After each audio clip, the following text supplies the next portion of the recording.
أعوذ بالله من الشيطان الرجيم. بسم الله الرحمن الرحيم.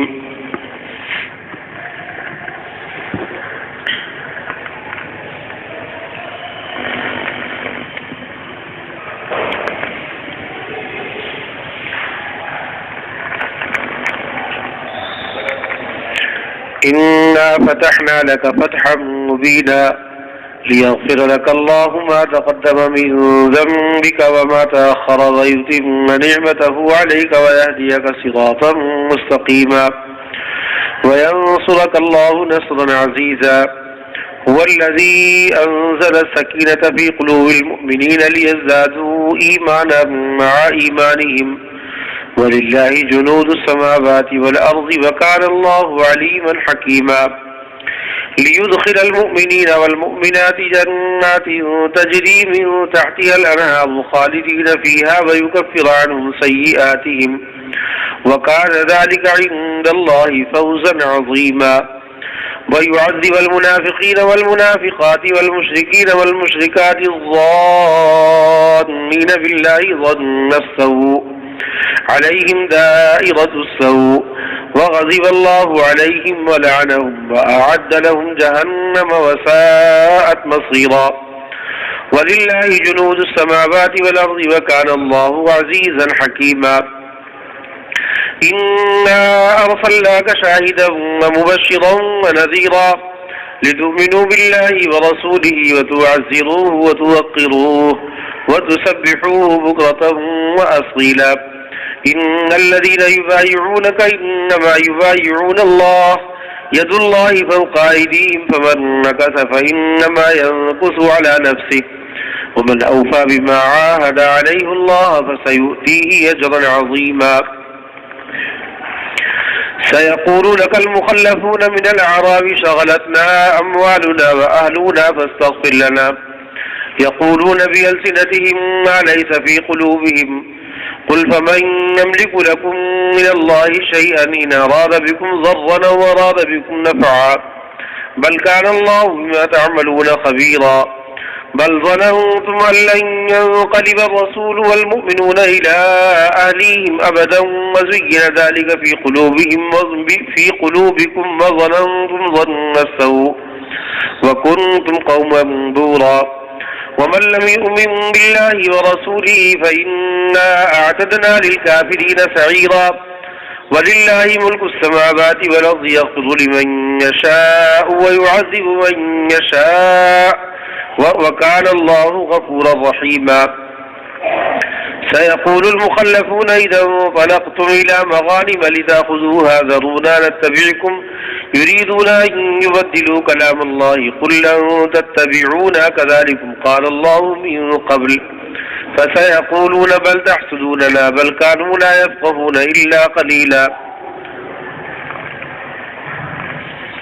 قل للمخلفين من الأعراب ستدعون إلى قوم أولي بأس شديد تقاتلونهم أو يسلمون فإن تطيعوا يؤتكم الله أجرا حسنا وإن تتولوا كما توليتم من قبل يعذبكم عذابا أليما.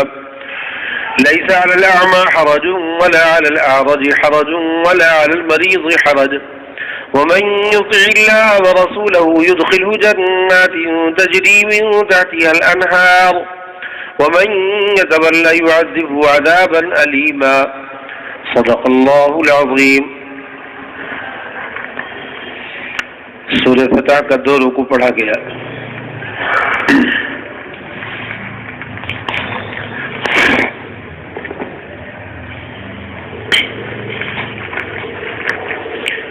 شروع کی 2-3 آیتوں میں جو مضمون بیان کیا گیا تھا وہ یہ تھا کہ صلح حدیبیہ فتح مبین کی بشارت ہی نہیں تھی بلکہ خود بھی فتح مبین ہو گئی، اس لیے کہ صلح حدیبیہ کے بعد فتح مکہ کے درمیان کا جو وقفہ ہے ظاہر ایسا لگتا ہے کہ جب فتح مکہ ہوئی تو فتح مبین ہوئی، مگر واقعہ یہ ہے کہ صلح حدیبیہ ہوتے ہی مسلمانوں میں جو غیر مسلم رکے ہوئے تھے وہ جوق در جوق اسلام میں داخل ہونے لگے اور اسلام میں آنے کے لیے لوگوں کے لیے دروازہ کھل گیا. دونوں فریق میں طے ہو گیا کہ اگر کوئی شخص خود سے کوئی قبیلہ یا کوئی اسلام کے مسلمانوں کے ساتھ جڑنا چاہے تو مسلمانوں کے ساتھ جڑے گا، خود سے کوئی قریش کی طرف جانا چاہے تو وہ جڑ سکتا ہے. تو جو لوگ اس انتظار میں تھے ابھی کہ اگر ہم مسلمانوں کے ساتھ گئے تو کفار و قریش سے ہماری لڑائی ہو جائے گی، دشمنی ہو جائے گی، وہ خیال لوگوں کا ختم ہو گیا اور صلح ہو جانے کے بعد اب لوگ خود سے آنے کے لیے تیار ہو گئے. تو کچھ لوگوں نے چن لیا قریش کو اور کچھ لوگوں نے چنا اسلام کو. قریش کو جن لوگوں نے چنا اس میں کوئی اضافہ نہیں ہوا، وہ پہلے سے کافر تھے، قریش بھی کافر تھے، یہ بھی کافر تھے، تو اس میں کوئی اضافہ نہیں ہوا. لیکن کچھ قبیلے جنہوں نے اسلام کو چنا، مسلمانوں کو چنا، تو وہ اسلام میں داخل ہو گئے، مذہب تبدیل کیا، اسلام میں آئے. تو یہ جو اس صلح سے اسلام کا جھنڈا بلند ہو گیا اور لوگوں کے لیے اسلام میں داخل ہونے کا دروازہ کھل گیا. اسی لیے ابھی فتح مکہ تو بہت دور تھی، صلح حدیبیہ سے واپس آ رہے تھے، مدینہ شریف پہنچے بھی نہیں تھے، اس سے پہلے راستے میں یہ آیتیں نازل ہو گئی کہ ہم نے آپ کو فتح مبین دے دی، کھلی فتح دے دی. لیغفر لک اللہ ما تقدم کا مضمون بھی بیان کیا جا چکا ہے. اب جو مضمون ہے هو الذی انزل السکینۃ فی قلوب المؤمنین، اس میں اللہ تعالیٰ نے یہ مضمون بیان فرمایا ہے کہ صلح حدیبیہ میں ہم نے بتایا تھا کہ صحابہ کو کتنا بھاری پڑا تھا. وہاں مدینے میں جب بتایا گیا کہ چلو تم لوگوں کو چلنا ہے اور ہم لوگ مکے میں چل کر کے عمرہ کریں گے، آپ نے فرمایا کہ ہمیں خواب دکھایا گیا کہ ہم لوگ عمرہ کر رہے ہیں، تو ضرور اس میں اللہ کی طرف سے اشارہ ہے، تو چلو ہم لوگ چلتے ہیں، چل کر کے عمرہ کریں گے، اور اگر راستے میں کوئی رکاوٹ ڈالے گا تو اس سے قتال کریں گے. اس طرح کی بات تھی. اس موقع پہ جب آپ نے لوگوں کو دعوت دی کہ چلو، تو آپ نے مدینے کے آس پاس کے جو دیہات کے لوگ تھے ان کو بھی بلایا. آپ نے فرمایا کہ تم بھی چلو، ایک بڑا مجمع چلے.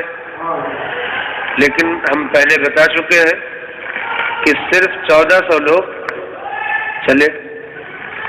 بہت سے دیہاتی جو کچھ اس میں مسلمان تھے، کچھ منافق تھے،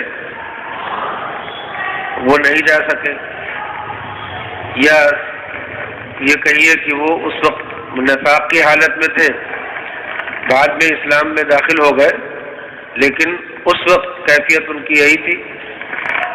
تو خلاصہ یہ کہ بہت سے دیہاتیوں نے، گنواروں نے، دیہاتیوں نے منع کر دیا کہ ہم نہیں جائیں گے. اور وجہ کیا تھی منع کرنے کی؟ کہ ان کو یہ لگتا تھا کہ یہ خودکشی ہے. ان کو یہ لگتا تھا کہ یہ لوگ جو جا رہے ہیں بے یار و مددگار، نہ کہیں سے ان کے پیچھے سے کوئی مدد آ سکتی ہے، نہ آگے سے آ سکتی ہے، نہ دائیں سے نہ بائیں سے، سب ہر طرف کافر ہی کافر ہے.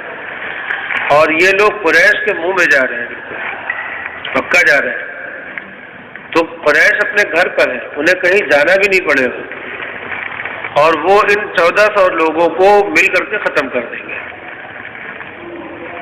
یہ ان کے دماغ میں ہے کہ اگر قریش کھڑے ہو گئے اور قریش کے ارد گرد جو قبیلے کے لوگ ہیں وہ لوگ کھڑے ہو گئے، اور آپ تو خود جا رہے ہیں مدینے مکے کی طرف، آپ خود جا رہے ہیں. ایک تو یہ تھا کہ کہیں راستے میں ایسی جگہ پر اکٹھا ہوئے ہیں کہ قریش بھی اپنے گھر سے باہر ہے اور آپ بھی اپنے وطن سے دور ہیں، تو وہاں پر لڑائی میں دونوں طرف کمزوری ہے. لیکن یہاں تو یہ ہے کہ آپ تو بے دست و پا ہو جائیں گے، بے یار و مددگار ہو جائیں گے، اور وہاں جو ہے وہ سب اپنے گھر میں ہے، صرف ان کو تھوڑی سی طاقت اکٹھا کرنے کی ضرورت ہے، چند قبائل کو ملانے کی ضرورت ہے، اور ان کو یہ لگتا تھا کہ جو یہ جا رہے ہیں ان میں سے کوئی واپس نہیں آئے گا۔ یہ لگتا تھا کہ یہ 1400 لوگ جو ارادہ کر چکے جانے کا، ان میں سے کوئی واپس نہیں آئے گا۔ 500 کلومیٹر دور جانا اپنے وطن سے، اپنے رہائش گاہ سے، اور ایسی جگہ پہ جانا جہاں پر کوئی ان کا یار و مددگار نہیں ہے، اور سب اپنے اپنے گھروں میں ہیں، سب دشمن ہیں، سب سخت مخالف ہیں۔ لیکن نبی کریم صلی اللہ علیہ وسلم نے فرما دیا کہ مجھے اللہ نے خواب دکھایا ہے اور مجھے عمرہ کرنے کے لیے جانا ہے، اور ہم سب لوگ چلیں گے اور قتال کی تیاری کے ساتھ چلیں گے۔ اگر کوئی روکے گا تو قتال کریں گے اور کامیابی ہمیں ملے گی، جیت ہماری ہوگی۔ تو صحابہ کو پچھلی جنگوں میں تجربہ ہو چکا تھا اپنی کامیابی کا اور اپنے اللہ کی غیبی مدد کا۔ اس تجربے کی بنیاد پہ صحابہ کو بھی بالکل اطمینان تھا کہ جب اللہ کے رسول صلی اللہ علیہ وسلم کو خواب دکھا دیا گیا تو اب تو جیت ہماری ہی ہے۔ تو وہ ڈرے نہیں، گھبرائے نہیں، بلکہ اس ایمان کے ساتھ جو ان کو اللہ اور رسول کے ساتھ تھا، اور اس تجربے کے ساتھ جو ان کو پچھلی جنگوں میں ہوا، انہوں نے کمر کس لی، ہمت باندھ لی، اور ہتھیار باندھ لیے، اور قربانی کے جانور ساتھ لیے جو وہاں پر قربان کرنے تھے، اور ان کو لے کر کے چل پڑے۔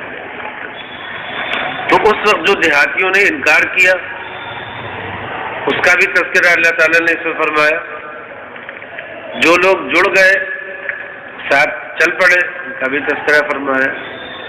اب ہم نے پچھلے ہفتے بتایا تھا کہ جب یہ 1400 کا لوگوں کا قافلہ جا کر کے حدیبیہ کے مقام پر رکا ہے اور وہاں پر صلح کی بات ہوئی ہے، تو اگر صلح ایسے ہوتی کہ جس میں ہم اور وہ برابر ہوتے تو صحابہ کو اتنا ناگوار نہیں گزرتا۔ حالانکہ وہ تو جذبہ لے کر کے جو جا رہے تھے ان کا تو جذبہ یہ تھا کہ بس قتال ہی کرنا، وہ قتال کے لیے اپنے آپ کو تیار کر کے چلے تھے، اور ان کو یہ لگ رہا تھا کہ ہم عمرہ کر کے ہی لوٹیں گے، اگر کوئی روکے گا تو قتال کریں گے اور اس کو ختم کر دیں گے، اس جذبے کے ساتھ تھے۔ اور ادھر قریش اپنی پچھلی جنگوں میں اتنے کمزور ہو چکے تھے کہ وہ ٹوٹ چکے تھے، جس کو کہتے ہیں ان کی طاقت بالکل بکھر چکی تھی۔ تو ایسے وقت میں صحابہ کے اندر کچھ اور بھی جوش تھا۔ وہ 313 نے جب 1000 کو ہرایا تھا تو وہی ایک سامنے مثال تھی۔ احد میں بھی جیت رہے تھے، فتح اپنی طرف ہو رہی تھی، ایک غلطی کی وجہ سے ہار گئے تھے آخر میں۔ تو اس کے بعد جتنی جنگیں ہوئی ہیں، جتنے سرایا ہوئے، اس میں دیکھا کہ کافروں کے دلوں میں ڈر زیادہ ہے اور مسلمان بالکل نڈر ہو کر کے جاتے ہیں۔ تو ان کو اب یہ اندازہ تھا کہ جب اللہ کے رسول کو خواب بھی دکھا دیا گیا کہ ہم لوگ جا رہے ہیں اور عمرہ کر کے آ رہے ہیں، تو اب تو ضرور ہم لوگ عمرہ کر ہی کے لوٹیں گے۔ ایک جذبہ تھا، اس جذبے کے ساتھ ساتھ چل رہے تھے۔ لیکن جب یہاں صلح حدیبیہ کا واقعہ پیش آیا اور آپ صلی اللہ علیہ وسلم نے ہر حال میں صلح کرنے والی بات کی، آپ نے فرمایا کہ ٹھیک ہے ہم صلح کر لیتے ہیں، اور دب کر کے صلح کر لیا آپ نے۔ شرائط میں ان کی رعایت زیادہ ہو گئی، اپنی رعایت لوگوں کی کم ہوئی، تو صحابہ کے اوپر یہ بہت بھاری پڑا اور ان کو بہت تکلیف ہوئی۔ اس وقت میں ہم نے آپ کو بتایا تھا کہ حضرت عمر فاروق رضی اللہ تعالیٰ عنہ جیسا شخص کہنے لگا کہ مجھے زندگی میں کبھی ایمان میں شک نہیں ہوا ایمان میں آنے کے بعد، لیکن اس دن شک ہو گیا کہ لگ رہا کہ ہم لوگ بھی عام انسانوں کی طرح ایک عام لوگ ہیں۔ اللہ، ایمان، اللہ کی مدد، فرشتے، یہ سب جو ہم سے وعدہ کیا گیا، حضور نے فرمایا کہ ہم نے خواب دیکھا، تو یہ خواب نبی کا خواب تو جھوٹا نہیں ہو سکتا۔ تو اس کا کیا مطلب ہے؟ تو کہتے ہیں کہ اس دن مجھے شک ہو گیا۔ خیر، وہ شک کا انہوں نے علاج کیا اور حضور صلی اللہ علیہ وسلم سے آ کر کے پہلے اپنی بات رکھی، پھر حضرت ابوبکر سے اپنی بات رکھی، پھر اس کے بعد آپ صلی اللہ علیہ وسلم نے تسلی دی، حضرت ابوبکر نے تسلی دی، اور ان کا وہ راضی ہو گئے اور صحابہ بھی راضی ہو گئے۔ تو یہ جو ایک امتحان تھا صحابہ کا، جب ان سے لڑائی کا امتحان ہوا تو وہ کامیاب ہو گئے، 313 کھڑے ہو گئے 1000 کے مقابلے میں۔ لیکن جب صلح میں امتحان ہوا،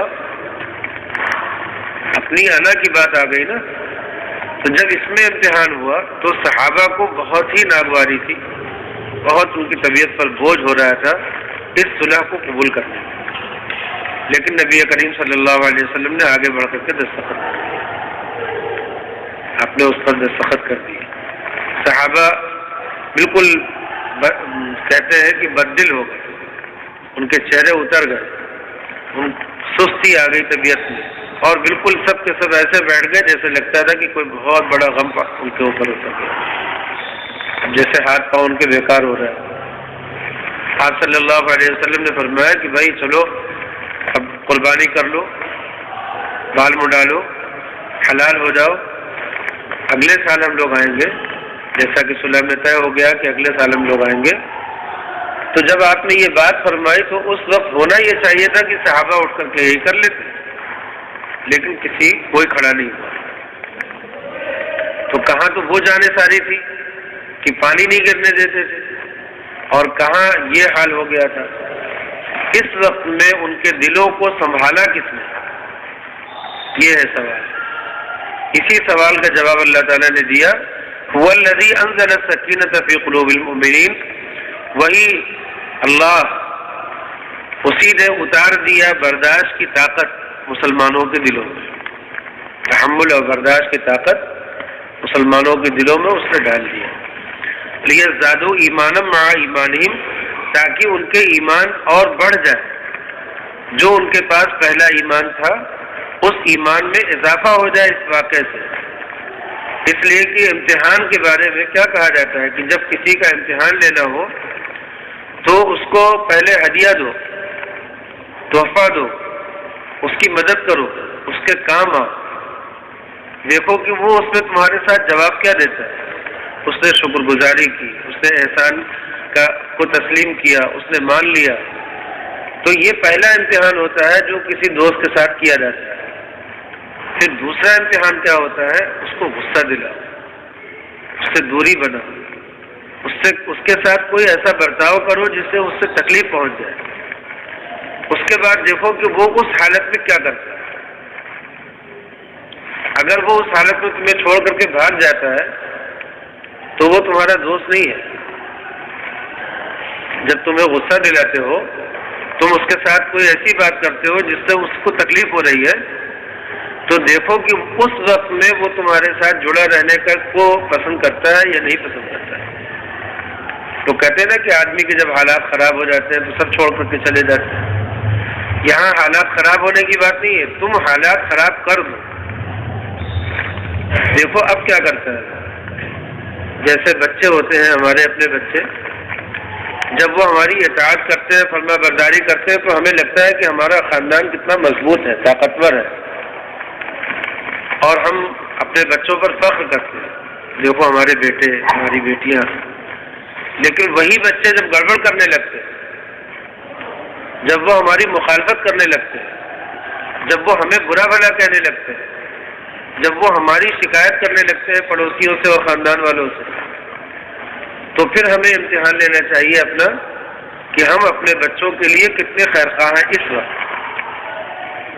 جواب میں ہم نے بھی برا بھلا کہا، ہم نے بھی انہیں گالی دی، انہیں باہر نکال دیا، دھمکی دی، جائیداد سے ہٹا دیں گے، یہ کر دیں گے، تو اس کا مطلب یہ ہے کہ ہم ان بچوں کے ساتھ خیر خواہ نہیں تھے،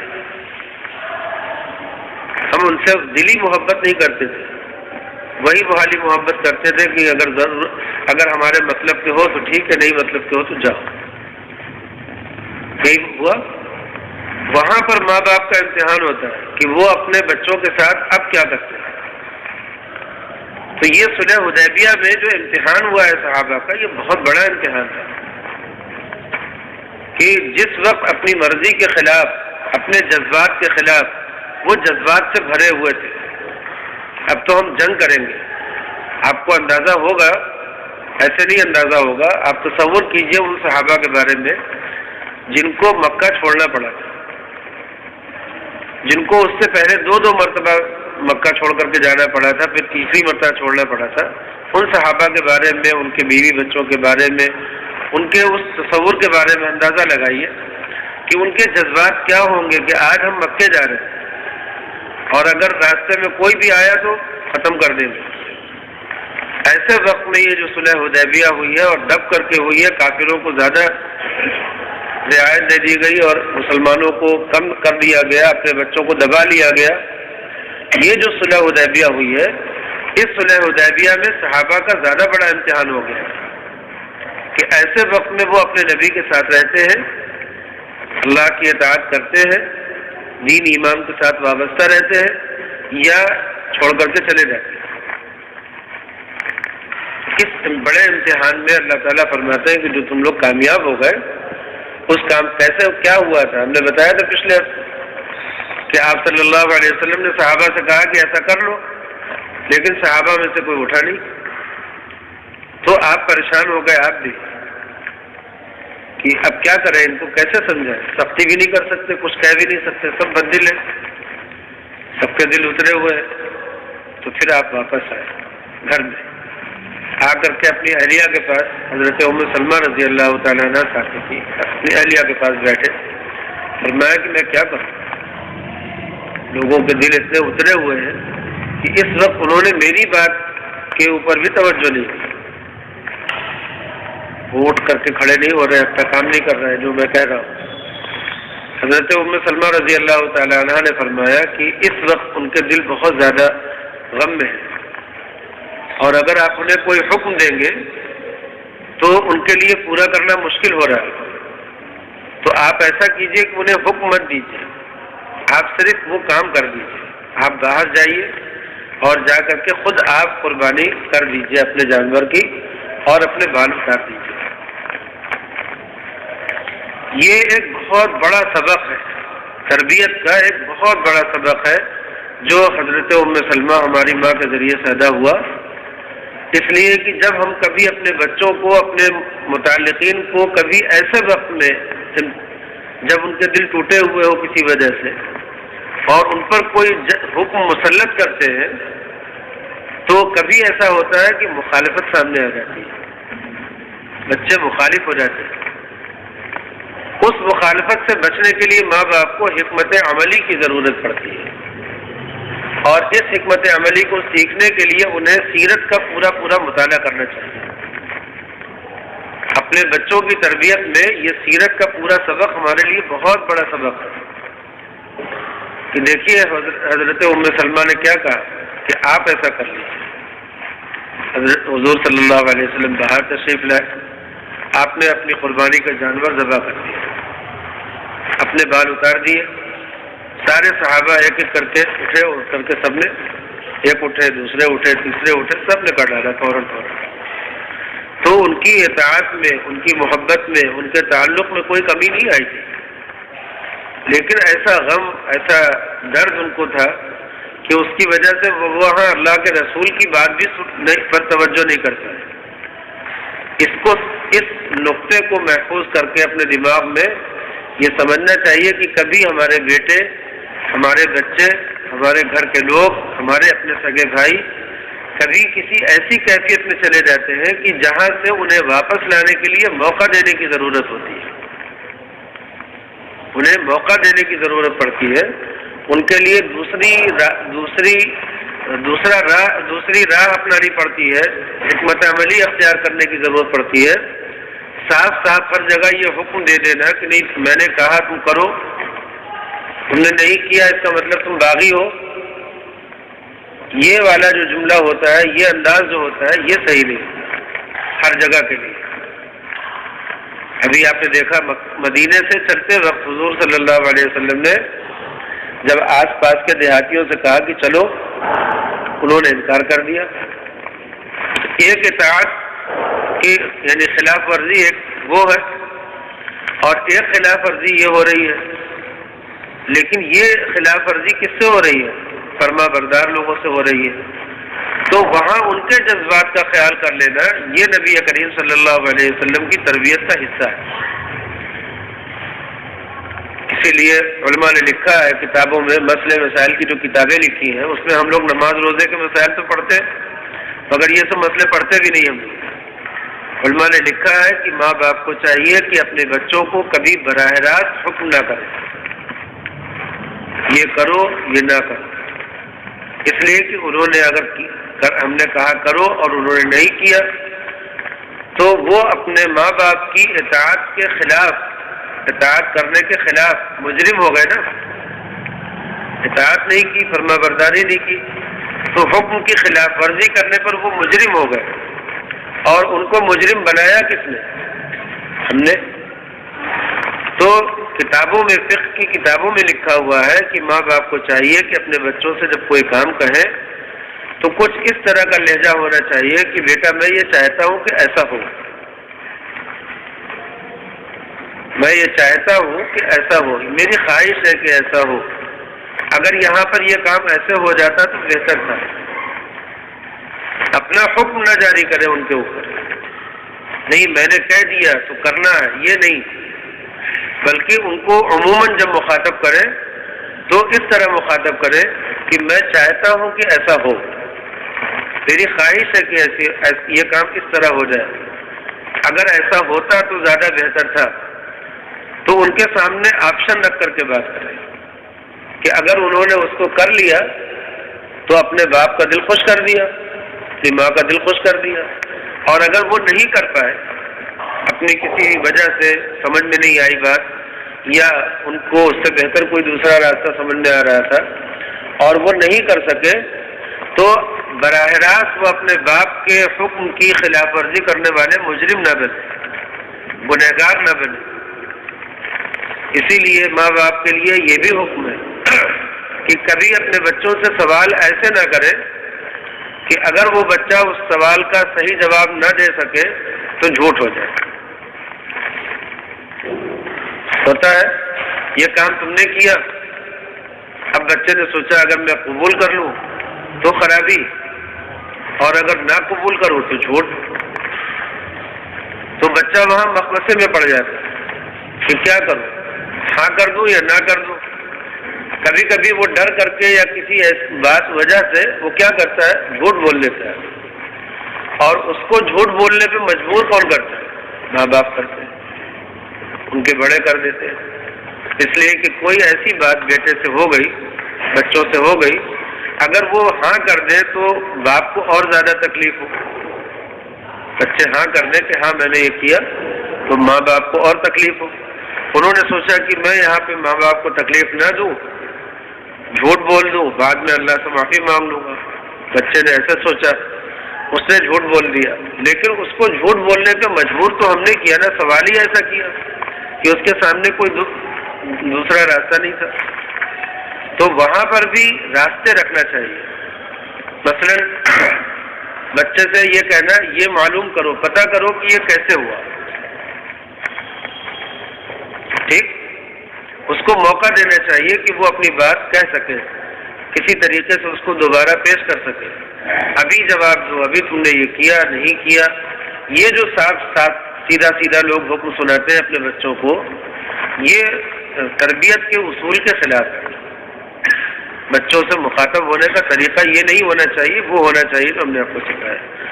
تو یہاں پہ بھی دیکھیے نبی کریم صلی اللہ علیہ وسلم نے فرمایا نا کہ ایسا کر لو، لیکن صحابہ نہیں کر سکے، اس لیے کہ وہ ایک دوسری کیفیت میں تھے۔ تو پھر حضرت ام سلمہ رضی اللہ تعالیٰ عنہ جو سب کی ماں تھی، ہم سب کی ماں ہے، انہوں نے کیا مشورہ دیا کہ آپ یہاں ان کو کہیے نہیں، بلکہ آپ خود عمل کر لیجیے، یہ لوگ کر لیں گے، اس لیے کہ یہ آپ کے مطیع ہے، فرما بردار ہے، آپ کے مخالف نہیں ہے۔ تو دیکھیے ماں کا اور باپ کا ایک کردار ہے نا سامنے اپنے بچوں کی تربیت میں۔ باپ اگر کبھی سختی کرنے لگے، کوئی سخت جملہ بولنے لگے اپنے بچوں سے، تو وہاں پر ماں کو بھی کچھ کرنا چاہیے کہ نہیں کرنا چاہیے؟ حضرت ام سلمہ کے طریقے پہ آنا چاہیے کہ نہیں آنا چاہیے؟ یہ دیکھنا چاہیے کہ حضرت ام سلمہ رضی اللہ تعالی عنہ انہوں نے اس موقع پر جو بات کی ہے اس کی کیا حیثیت ہے۔ اسی لیے صحابہ میں سے کسی صحابی کا درجہ اگر کسی آدمی نے اپنے دل میں گھٹایا تو اس نے بہت بڑی خرابی کی، بہت بڑی خرابی کی۔ ہر صحابی کی اپنی جگہ پر ایک مکمل اہمیت ہے۔ اس دین کے یہاں تک آنے میں اور اس دین کے مکمل ہونے میں ہر صحابی کا حصہ ہے۔ اگر کسی صحابی نے کوئی غلطی کی ہے تو اس غلطی پر بھی، اب دیکھیے حضرت عمر رضی اللہ تعالیٰ عنہ نے سوال کیا، کیا ہم حق پر نہیں ہیں، ایسا سوال کیا۔ تو جب حضرت عمر سوال کر رہے تھے تو یہ ان کا اپنا سوال نہیں تھا، یہ سوال کس کا تھا؟ یہ 1400 لوگوں کا سوال تھا، ہے نا؟ حضرت عمر نے جب یہ پوچھا آ کر کے حضور سے کہ کیا آپ نبی برحق نہیں ہے، کیا یہ دین حق نہیں ہے، اس طرح کا سوال کیا، تو وہ سوال حقیقت میں انہوں نے پورے صحابہ کی طرف سے کر لیا۔ اگر وہ یہ سوال نہیں کرتے تو صحابہ سوال کرتے، عام لوگ کرتے سوال، اور جب عام لوگ سوال کرتے تو بات شاید اتنی بہتر نہیں ہوتی، لیکن جب حضرت عمر ہی نے سوال کر لیا تو یہ سب کے دل کی آواز پہنچ گئی اللہ کے رسول تک۔ تو اس لیے حضرت عمر فاروق رضی اللہ تعالیٰ عنہ کے اس سوال کو یہ نہیں سمجھنا چاہیے کہ اس میں کسی طرح کی کوئی کمی ہے، یہ بھی تربیت کا ایک حصہ ہے۔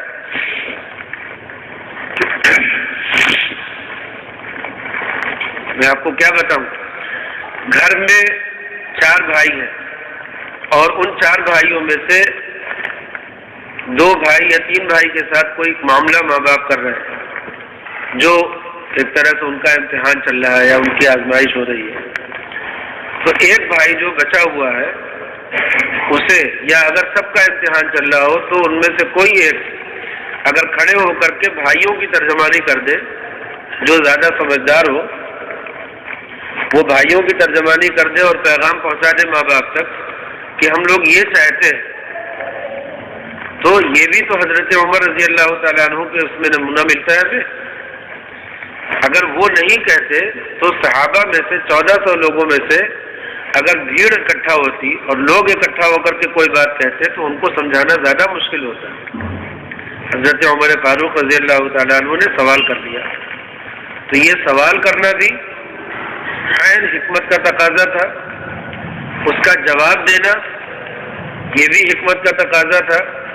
حضرت ام سلمہ رضی اللہ تعالیٰ عنہ کے پاس آپ کا جانا اور ان کا یہ کہنا اور پھر آپ کا آ کر کے یہ کرنا، یہ سب ایک حکمت کے تحت ہوتا ہے اور ایک تربیت چل رہی ہے۔ اس تربیت کو ہمیں مطالعہ کرنا چاہیے۔ سیرت کا مطالعہ جب آدمی کرے تو اس کو سن اور تاریخ یاد کرنے کے بجائے اس کو سیرت کے مطالعے میں یہ سب پہلو پڑھنے چاہیے، یہ پہلو پڑھنا چاہیے۔ تو اب دیکھیے اللہ تعالیٰ فرماتے ہیں کہ یہ جو صلح حدیبیہ کے موقع پہ تم لوگوں کا دل برا ہوا اور پھر تم کو ہم نے سکون دیا، تحمل برداشت کرنے کی طاقت دی، تو یہ ہم نے دی تمہیں، ہم نے تمہیں اس قابل بنایا، تمہارے دل میں یہ مضبوطی اتاری کہ تم اس کو برداشت کر کے کامیاب ہو گئے امتحان میں۔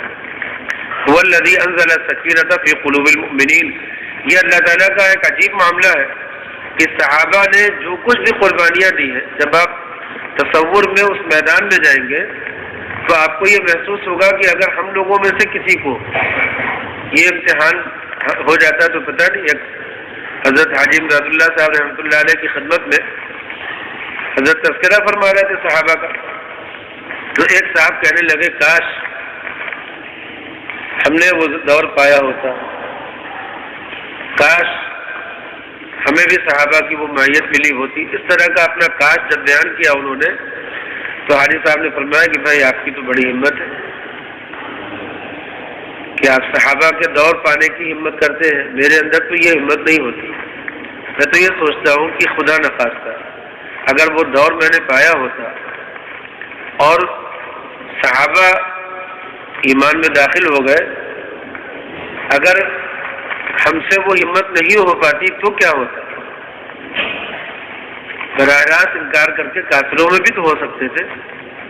آپ کی اطاعت میں کمی کر کے یہ جو آپ دیکھ رہے ہیں نا 1400 لوگ پوری طرح سے آپ کے اشاروں پر چل رہے ہیں، اگر اس میں کچھ کمی ہو جاتی ہم سے، جیسا کہ ہم سے ہوتی رہتی ہے کمی ہماری اپنی کمزوریوں کی وجہ سے، تو کیا ہوتا؟ اگر حضور صلی اللہ علیہ وسلم پر ایمان لانے کے بعد کوئی بات خلاف ہو جاتی تو کیا ہوتا؟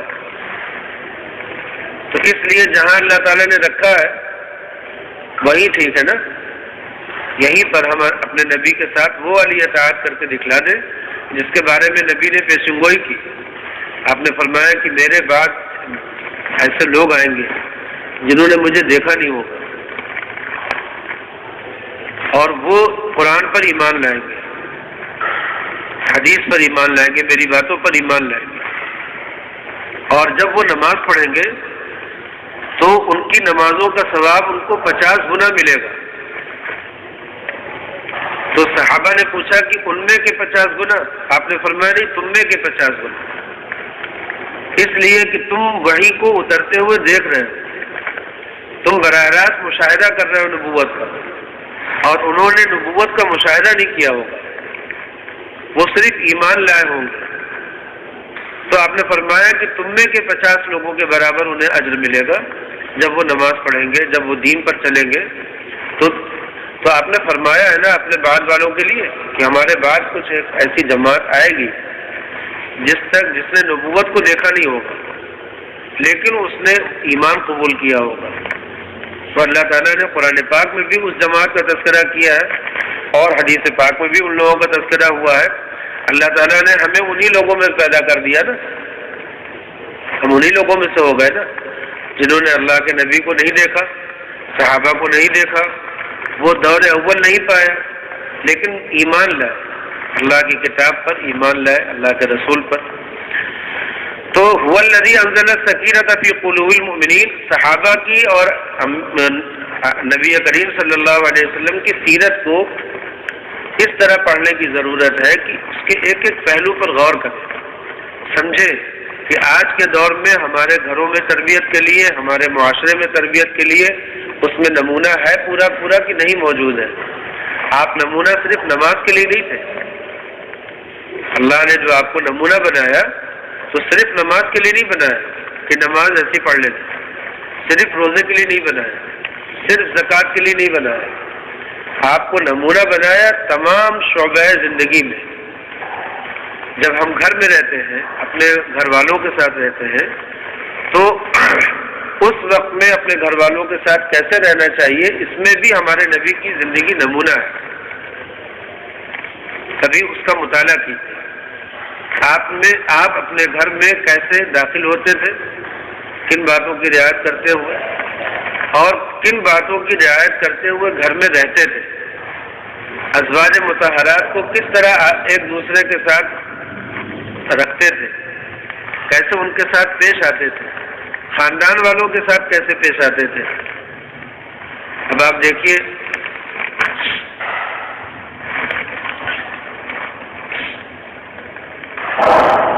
حضرت صفیہ رضی اللہ تعالیٰ عنہ، آپ نے ان سے نکاح کر لیا. حضرت عائشہ رضی اللہ تعالیٰ عنہ کہتی ہیں کہ ایک مرتبہ میں نے کیا کہہ دیا، میں نے کہہ دیا کہ تم پستہ قد ہو، کہنے لفظ کہہ دینا ٹھگنی ہے یا ناٹی، ایسا کچھ کہہ دیا. حضرت عائشہ تو برابر کا رشتہ تھا، دونوں ہماری ماں ہے، لیکن ان دونوں میں تو آپس میں برابر کا رشتہ تھا. تو انہوں نے حضرت صفیہ کو ایسا کہہ دیا. یہ بات حضور صلی اللہ علیہ وسلم کو معلوم ہو گئی. آپ نے فرمایا کہ عائشہ تمہارے منہ سے ایک اتنی گندی بات نکل گئی ہے، اس کے لیے آپ نے کچھ لفظ فرمایا کہ بہت ہی گندی بات تمہارے منہ سے نکل گئی ہے. آپ نے کچھ اس کے لیے فرمایا کہ اگر پورے مدینے والوں پر بانٹ دی جائے یا کچھ ایسے ہی کچھ فرمایا. تو بہت آپ نے اس کو فرمایا کہ تمہارے منہ سے بہت ہی گندی بات نکل گئی. تو حضرت عائشہ رضی اللہ تعالیٰ عنہ نے اس کی تلافی کی. تو اب یہ جو تربیت کا ایک گھر میں ماحول ہے نا، کہ ایک بیوی نے دوسری بیوی کو کچھ کہہ دیا اور آپ صلی اللہ علیہ وسلم نے اس موقع پہ ان کی یہ تربیت، اس تربیت کو دیکھنا چاہیے. وہ تو ہماری ماں ہے، لیکن اس تربیت کو دیکھنا چاہیے. اور اپنے گھروں میں اگر ہماری بیٹی کے منہ سے، ہمارے گھر میں کسی کے بھی منہ سے، کسی بچے کے منہ سے، بچی کے منہ سے کوئی جملہ ایسا نکلے جس میں کسی کی کوئی برائی نکلتی ہو، خاندان میں کسی کی برائی نکلتی ہو، تو وہاں پر ہمیں مزہ نہیں لینا چاہیے کہ دیکھو ہماری بیٹی نے فلاں خالہ کے بارے میں، پھپھو کے بارے میں کیسا مذاق اڑایا اس کا. وہاں پر اس تربیت پہ نظر کر کے اپنی بچیوں کو تنبیہ کرنا چاہیے اور یہی جملہ کہنا چاہیے کہ تم نے اتنی گندی بات منہ سے نکالی ہے کہ اس کا اثر یہ ہو سکتا ہے. تو نمونہ جو ہے نبی کریم صلی اللہ علیہ وسلم کی ذات ہر بات میں، ہر شعبے میں. جب آپ گھر میں داخل ہوں تو وہاں پر دیکھیں کہ نبی کا طریقہ کیا تھا، اور جب آپ سفر میں نکلے تو آپ دیکھیں کہ وہاں پر نبی کا طریقہ کیا تھا. سفر میں کن کن باتوں کی رعایت کر کے چلتے تھے، کیا کرتے تھے، کیا اہتمام کرتے تھے. جب آپ اپنے پڑوسیوں کے ساتھ پیش آئے تو وہاں دیکھیں کہ کیا کرتے تھے، اپنے شاگردوں کے ساتھ کیسے رہتے تھے، اپنے مریدوں کے ساتھ کیسے رہتے تھے. ایک ایک باب میں نمونہ ہے نا آپ کی زندگی. جب جنگ میں جاتے تھے تو جنگ میں بھی شروع سے لے کر کے آخر تک آپ کا طریقہ کیا رہا، وہ بھی نمونہ ہے ہمارے لیے. آپ نے صحابہ کی تربیت کیسے کی، کن الفاظ کے ساتھ، کن موقعوں پر، کن چیزوں پر توجہ دلائی کہ دیکھو یہ غلط ہو رہا، اس کی اصلاح کرنے کی ضرورت ہے. تو جہاں جہاں آپ نے اصلاح کی ہے وہ ہمارے معاشرے میں اس کو درست کرنے کی ضرورت ہے کہ نہیں ہے. تو جب سیرت کا مطالعہ کرے تو ایسی باریکی کے ساتھ مطالعہ کرے کہ آپ کو ہر پہلو دکھنے لگے کہ اس پہلو کی ہمارے گھر میں کیا کمی ہو رہی ہے، اس پہلو سے ہمارے گھر میں کیا کمی ہے. حضرت رقیہ رضی اللہ تعالیٰ عنہ آپ کی صاحبزادی ہیں، اور وہ آئیں آ کر کے انہوں نے اپنے سسرال کے بارے میں کچھ تذکرہ کیا، اپنے شوہر کا یا اپنے گھر والوں کا، جو نامناسب لگا آپ کو. تو آپ نے فرمایا، تنبیہ کیا، فرمایا بیٹی سسرال کی باتیں نہیں کرتے. تو یہ ایک نمونہ ہے. آج ہم اپنی بیٹی کے لیے کھڑے ہو جاتے ہیں لڑنے کے لیے سسرال والوں سے، سنتے بھی ہیں اور لڑتے بھی ہیں، اور جب لڑائی پوری ہو جاتی ہے اور نوبت طلاق تک آ جاتی ہے تب کہتے ہیں کہ دیکھو وہ خاندان کے لوگ برے ہیں. وہاں پر اسلامی ہدایات کو نظر انداز کیوں کرتے ہیں؟ اسلامی ہدایات کو نظر انداز کیوں کرتے ہیں؟ وہاں پر جو برداشت کرنے کی ایک طاقت ہونی چاہیے اس کو کیوں نہیں استعمال میں لاتے؟ ہمارے نانا میاں کا ایک جملہ ہماری والدہ بہت سناتی تھی. کہتی تھی کہ نانا میاں کہتے تھے، تمہارے نانا میاں کہتے تھے کہ بیٹی بس 3 منٹ، جب کوئی بات بری لگے کسی کی اور غصہ آئے تو بس 3 منٹ برداشت کرنا. تو وہ ہماری والدہ نے بچپن سے سکھایا کہ کسی کی بات بھی تمہیں بری لگ رہی ہے تو اس کا جواب فوراً مت دو، 3 منٹ سہ لو اس کو، پھر دیکھو. سمجھ بوجھ کر کے ہماری والدہ نے اپنی بیٹیوں کا دکھ درد جو ہے وہ جو سسرال میں ہوتا ہے اولاً تو ہماری بہنوں نے کبھی آ کر کے بتایا نہیں، اور اگر کہیں سے کچھ بات مل بھی جاتی تھی تو سوائے صبر کی تلقین کے اور شوہر کی اطاعت کے اور اپنے گھر والوں کے ساتھ اخلاق و محبت سے رہنے کے اور کوئی بات نہیں کی. کبھی انہوں نے نہیں کہا کہ ہم تمہاری طرف سے بات کر لیں گے، سمجھ لیں گے، کبھی نہیں. والدہ ہمیشہ انہوں نے اپنے دامادوں سے وہ دب کر کے رہی. اگر انہوں نے غصہ کیا تو والدہ نے معافی مانگی، والدہ نے معافی مانگی اپنے دامادوں سے ہمیشہ. یہ ان کا شروع سے آخر تک معمول ہے کہ اگر دامادوں نے کبھی نخرہ دکھایا، کبھی غصہ کیا، کوئی بات ان کو بری لگی تو والدہ نے معافی مانگی ان سے. کبھی ان کو اس بات پر نہیں سمجھایا کہ تمہارا یہاں پہ کیا فرض بنتا ہے، کیا ذمہ داری بنتی ہے. اپنی بیٹی کو سمجھایا کہ دب کر کے رہو، ایسے رہنا ہے، تمہیں اطاعت کرنی ہے، فرما برداری کرنی ہے، سیدھے جنت میں جاؤ گی. لکھا ہے خط، لکھا ہے کہ اگر اس طرح کی زندگی گزارو گی تو مرتے ہی سیدھے جنت میں جاؤ گی. تو یہ جو اپنے بچوں کی تربیت کرنے کا باب ہے، اس کو بھی ہمیں سیرت سے لینا چاہیے نا۔ آدمی تو آدمی کی بات نہیں سنتا ہے، لیکن نبی کی بات تو سب کے اوپر اثر کرتی ہے۔ نبی کریم صلی اللہ علیہ وسلم کا طریقہ تو سیکھنے کی ضرورت ہے نا۔ تو اب دیکھیے یہاں پر صحابہ کو جب ایک چیز ناگوار گزری ہے اور ان کا دل متاثر ہوا ہے اور ان کے جذبات اس کے خلاف تھے، تو وہاں پر اللہ تعالیٰ یہ فرما رہے ہیں کہ ان کے دلوں میں برداشت کرنے کی جو طاقت تھی اور سکینہ وہ ہم نے پیدا کر دی۔ یہ اللہ تعالیٰ کا ایک تربیت کا نظام ہے کہ صحابہ نے ساری قربانیاں دی، سارے مجاہدے کیے صحابہ نے خود، لیکن اللہ تعالیٰ فرماتے ہیں کہ یہ تم نے نہیں کیا، یہ ہم نے کیا۔ یہ جو تربیت ہے، اس تربیت کو اگر کوئی ماں باپ سیکھ جائے تو ان کے بچے کامیابی ہو کر کے لوٹیں گے۔ اس تربیت کو اگر کوئی سیکھ جائے کہ بچوں کو یہ احساس بڑھاپے تک نہ ہونے پائے، مرتے دم تک نہ ہونے پائے کہ جو کچھ انہوں نے کیا وہ ان میں سے کچھ ان کا بھی ہنر تھا، کوئی ان کا بھی کمال تھا۔ ان کو ہمیشہ یہ محسوس ہو کہ ہمارے بزرگوں کی دعا سے، ہمارے ماں باپ کی دعا سے، ہم کو ہمارے بڑوں کی توجہ سے، ہمارے خاندان والوں کی توجہات سے ہم اس کامیابی تک پہنچے۔ یہ جو اپنی فنائیت ہوتی ہے نا کہ اپنے کو مٹا دیا، دوسروں کی دعا، دوسروں کی بات، دوسروں کا تذکرہ، اور ہر بات میں یہ کہ اللہ نے مجھے کامیاب کیا۔ حضرت حکیم اختر صاحب رحمۃ اللہ علیہ، اب تو ان کا مقام اور مرتبہ اتنا اونچا ہو گیا کہ اگر ان سے متعلق اس طرح کی کوئی بات سنائی جائے ان کی تربیت سے متعلق تو ان کے مرتبے میں کوئی کمی نہیں آئے گی بلکہ اور اضافہ ہوگا۔ انہوں نے ایک کتاب لکھی، وہ کتاب موجود ہے، لوگ پڑھتے ہیں، بہت اس سے نفع اٹھاتے ہیں، معارف مثنوی۔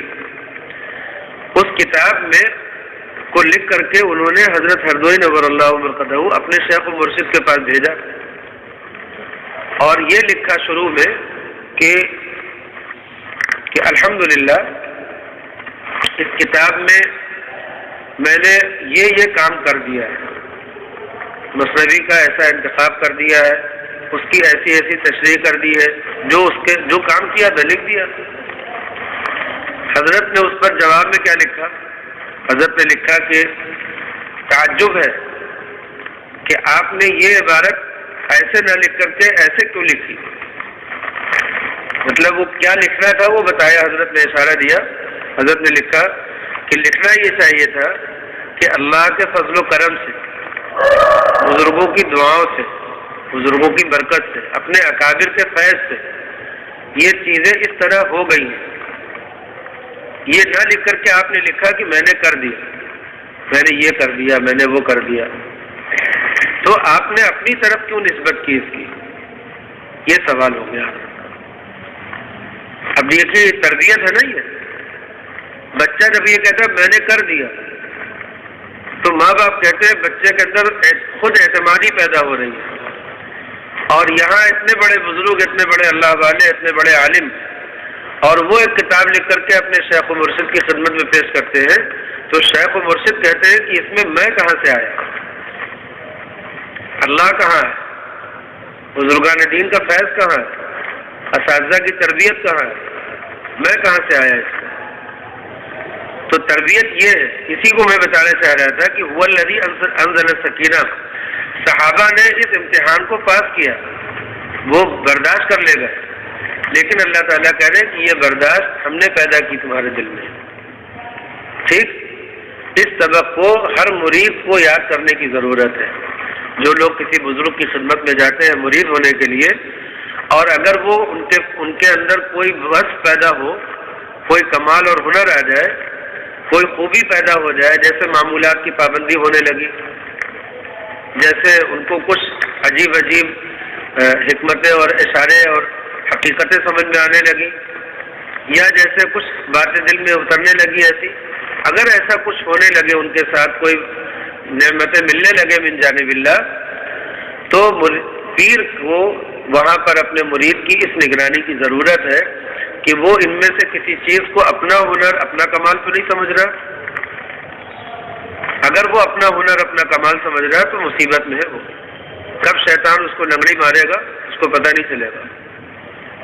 وہاں پر اس کو بچاؤ، اس کو کہو کہ یہ تمہارا نہیں کمال ہے، اس کو منسوخ کرو اس کمال کی طرف جس کا کمال ہے، اس کی ذات کی طرف منسوخ کرو اللہ نے دیا۔ تو ہم اپنے بچوں کی تربیت کرنے میں اس بات کا خیال رکھیں گے کہ نہیں رکھیں گے کہ دیکھو کوئی ہنر کوئی کمال ہمارا نہیں ہے، ہم نے مکان بنایا، ہم نے یہ کر ڈالا، ہم نے وہ کر دیا۔ یہ جو بیٹھ کر کے بڑھاپے میں لوگ سناتے ہیں قصہ اپنے بچوں کو کہ دیکھو ہم نے یہ کیا وہ کیا وہ کیا، اس میں کہیں کوئی لفظ ایسا بھی آنا چاہیے کہ اللہ نے ہم سے یہ کام کرا لیا، اللہ نے ہمیں اس بات کی توفیق دی، ہمارے جیسے ہزاروں لاکھوں لوگ ہیں نہیں کر پائے لیکن اللہ نے ہم سے یہ کام کرایا۔ تو اللہ ہونا چاہیے نا، اپنے بزرگوں کا فیض ہونا چاہیے نا۔ لوگ اس بات کو بھول جاتے ہیں کہ بچپن میں ہمارے ماں باپ نے ہمیں کون سا راستہ دکھایا تھا کہ ہم آج یہاں پر ہیں۔ تو وہ ماں باپ تو گئے کنارے چلے گئے، اپنے بزرگان دین تو چلے گئے کنارے، میں آ گیا بیچ میں، میں نے کر لیا میں نے کر لیا۔ تو یہ ایک رشتہ ہے جو ہم توڑ دیتے ہیں میں کہہ کر کے، اور اللہ نے اس آیت میں یہ تربیت کی ہے کہ دیکھو جو بھی تمہارے ساتھ حالات پیش آتے ہیں، امتحان بھی ہم ہی لیتے ہیں اور اس امتحان میں کامیاب بھی ہم ہی کرتے ہیں۔ والذی انزل السکینۃ فی قلوب المؤمنین، وہی ہے یعنی اللہ جس نے تحمل اور برداشت کی قوت دل میں پیدا کر دی مسلمانوں کے دلوں میں برداشت کی قوت پیدا کر دی، یعنی وہ اس موقع پہ امتحان میں کامیاب ہو گئے۔ اور یہی ایک امتحان نہیں ہوا، اور بھی امتحان ہوئے۔ حضرت عثمان غنی رضی اللہ تعالیٰ عنہ کی شہادت کی خبر آ گئی، کسی نے اڑا دیا کہ حضرت عثمان جو سفیر بن کر کے گئے تھے مکے، ان کو وہاں کافروں نے شہید کر دیا قریش نے۔ تو آپ صلی اللہ علیہ وسلم نے صحابہ سے فرمایا کہ کون ہے جو مجھ سے میرے ہاتھ پر بیعت کرے عثمان کا قصاص لینے کے لیے۔ سارے صحابہ تو قتال ہی کے لیے جوش میں تھے ہی، وہ چلے ہی تھے وہاں سے، اور اب قتال کی جب بات آ رہی تھی تو صحابہ بالکل جوش میں آ گئے، اٹھ کر کے کھڑے ہوئے، ہم ہاتھ بیعت کرتے۔ تو اب یہ بیعت کر رہے تھے نبی کریم صلی اللہ علیہ وسلم کے ہاتھ پر صحابہ 1400 ہوتے، تو وہاں پر اس ہاتھ پہ نظر ہے جو بیعت کے لیے ایسے ہے، اس ہاتھ پہ نظر ہے جو بیعت کے لیے ایسے رکھا جا رہا، لیکن اللہ تعالیٰ نے یاد دلایا کہ ایک ہاتھ اس کے اوپر تھا، اور وہ ید اللہ فوق ایدیہم، اللہ کا ہاتھ ان سب پر تھا۔ وہ اللہ کا فضل نہیں ہوتا تو یہ نہیں ہوتا، ٹھیک؟ تو اس تربیت کی ضرورت ہے کہ ید اللہ فوق ایدیہم ہمیں ہمیشہ یاد رہے کہ ہماری ہر کامیابی کے پیچھے اللہ کا فضل شامل حال ہے۔ چلیے دیکھیے، هو الذی انزل السکینۃ فی قلوب المؤمنین، وہی ہے جس نے سکینہ اتارا اور برداشت کی قوت اتاری مسلمانوں کے دلوں میں تاکہ ان کا ایمان بڑھ جائے اس پہلے ایمان کے ساتھ جو ان کے پاس تھا۔ پہلے ان کے پاس تھا ایمان، اسی ایمان کے تقاضے سے تو وہ چلے تھے، لیکن اب اس ایمان کا ایک امتحان ہو رہا تھا، اس امتحان میں یہ کامیاب ہو جاتے ہیں تو ظاہر سی بات ہے جیسے ہم راستہ چلتے ہیں، مسلمان ہیں، ایک اجنبی عورت پر نظر پڑتی ہے، نامحرم عورت پر نظر پڑتی ہے، ہم نظر کو نیچا کر لیتے ہیں، ادھر سے توجہ ہٹا لیتے ہیں، یہ ایک امتحان ہوتا ہے ہمارے ایمان کا۔ ہم نے ہٹا لیا، آگے بڑھے، پھر نظر کا موقع آیا، پھر نظر ہٹا لیا، کہیں اور موقع آیا وہاں سے بھی نظر ہٹا لی، اپنی نئی نظر ڈالی نامحرم پر، تو اندر سے ایمان کی ایک حلاوت آتی ہے۔ اب ایمان کا ایک سرور آئے گا، اس سرور کے جواب میں دنیا کی کوئی نعمت نہیں ہے، کوئی اس سے زیادہ مزیدار نعمت نہیں ہوتی جو اس ایمان والے کو ملتی ہے۔ تو ایمان تو پہلے سے تھا، تبھی تو اس نے نظر ہٹائی، لیکن بار بار نظر ہٹا لینے کے بعد جو اس کے ایمان میں ایک لطف پیدا ہوتا ہے، ایک لذت آتی ہے، ایک سکون کی کیفیت آتی ہے، یہ ایمان میں اضافہ کہلاتا ہے کہ اس کے ایمان میں اضافہ ہو گیا۔ نبی کریم صلی اللہ علیہ وسلم نے فرمایا کہ آؤ میں تمہیں ایک ایسی بات بتاؤں کہ اگر وہ تم کرو تو تمہارے ایمان میں مزہ آنے لگے، حلاوت پیدا ہو جائے۔ پھر آپ نے فرمایا کہ اگر کوئی شخص ایمان لائے اور پھر اس کے بعد اس کو اس ایمان کے ساتھ اتنا قوی تعلق ہو جائے کہ وہ کفر میں جانے کو اتنا زیادہ ناپسند کرنے لگے، اتنا زیادہ ناپسند کرنے لگے کہ آگ میں جلا دیے جانے سے بھی زیادہ، تو اس کو ایمان کا مزہ مل جائے گا، ایمان کی حلاوت نصیب ہو جائے گی۔ اسی طرح سے آپ نے اس کو بھی مثال میں فرمایا، آپ نے فرمایا کہ اگر کسی شخص کو کسی عورت پر نگاہ ڈالنے کا موقع ملے اور وہ اس پر نگاہ نہ ڈالے، نگاہ نہ ڈالنے کی حد یہ ہوتی ہے کہ نظر پڑ گئی لیکن نظر ہٹا لیا، پیچھے کر لیا اس کی طرف سے۔ دوسرا کام یہ کیا کہ اس کے چہرے کو اپنے دماغ میں رکھ کر کے سوچا نہیں، سوچ میں بھی مزہ نہیں لیا اس سے، اور بعد میں بھی اس کے بارے میں کوئی خیال نہیں پکایا، چھوڑ ہی دیا ایک دم۔ وہ جیسے کوئی ایک بچہ ہوتا ہے نا، کھانا دیکھتا ہے اور اس کے دل میں آتا ہے بس مجھے یہ کھانا مل جائے، اسی کو دیکھتا ہے، بار بار پلٹ پلٹ کر کے نظر ڈالتا ہے، تو ہم لوگ کہتے ہیں کیسا دیکھو ندیدہ بچہ ہے، کہتے ہیں نا کہ کیسا جو ہے وہ دل نیت زدہ بچہ ہے، بالکل ہر وقت اس کی نیت کھانے کی لگی ہوئی ہے، بار بار پلٹ کر کے دیکھ رہا ہے، ماں باپ ادھر ادھر بھی اس کی نظر گھما رہے ہیں مگر وہ ادھر ہی گھمائے ہوئے اپنی نظر۔ تو ایسے ہی کبھی کبھی ہوتا ہے کوئی مرد کہ اس کی نظر بھی عورتوں کو لے کر کے ایسے ہی ہو جاتی ہے خراب، وہ بار بار پلٹ کر کے اس عورت کو دیکھنا چاہتا ہے، ملنا کچھ نہیں ہے اسے لیکن بار بار پلٹ کر کے اسے وہ اس عورت کو دیکھنا چاہتا ہے، کیا ملے گا؟ کچھ نہیں، لیکن اس سے لطف لے رہا ہے اپنے دماغ میں، دل میں، اور کبھی بعد میں اس کو سوچ رہا، جب رات میں بستر پہ لیٹا تو اس عورت کا تصور کیا، پھر اس کو سوچ رہا۔ تو یہ جو خرابی دل میں ہوتی ہے اس سے ایمان کی حلاوت ختم ہو جاتی ہے۔ اور اگر کوئی شخص اپنی نظر کو بچا لے، ایک مرتبہ بچائے، دو مرتبہ بچائے، تیسری مرتبہ بچائے، چند مرتبہ اپنی نظر کی حفاظت کر لینے سے اس کے دل میں ایمان کی حلاوت ہو جاتی ہے، پھر اس کو نماز میں، عبادت میں مزہ آنے لگتا ہے، پھر اس کو اپنی بیوی کے ساتھ لطف آنے لگتا ہے، جو بیوی اس کو اب اچھی نہیں لگتی تھی وہی بیوی اس کو اچھی لگنے لگتی ہے، اور اس کو اپنی بیوی کے ساتھ سکون ملنے لگتا ہے۔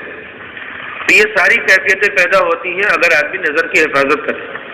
جب کوئی آدمی نظر کی حفاظت کر لے تو پھر وہاں پہ بھی یہی تصور کرے کہ اللہ کی مدد سے یہ کام ہو، اللہ کے فضل سے مجھے نظر کی حفاظت کی توفیق ہو رہی ہے، اپنا ہنر، اپنا کمال نہ سمجھے، لیکن اس سے ایمان بڑھتا ہے، ایمان میں تازگی پیدا ہوتی ہے، نکھار آتا ہے۔ یہ مجھے سمجھانے کے لیے یہ مثال لانی پڑی۔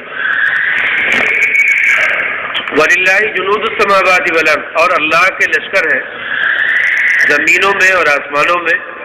وَكَانَ اللَّهُ عَلِيمًا حَكِيمًا، یہ جو اللہ کے لشکر والی بات کہی ہے یہ مسلمانوں کو یہ احساس دلانے کے لیے کہ دیکھو تم کو یہ لگ رہا تھا کہ اگر آج ہمیں موقع ملتا تو آج تو ہم نپٹا دیتے کافروں کو، اور اللہ کے حکم نے بیچ میں آ کر کے رکاوٹ پیدا کر دی، اللہ ہی نے اپنا نقصان کر لیا۔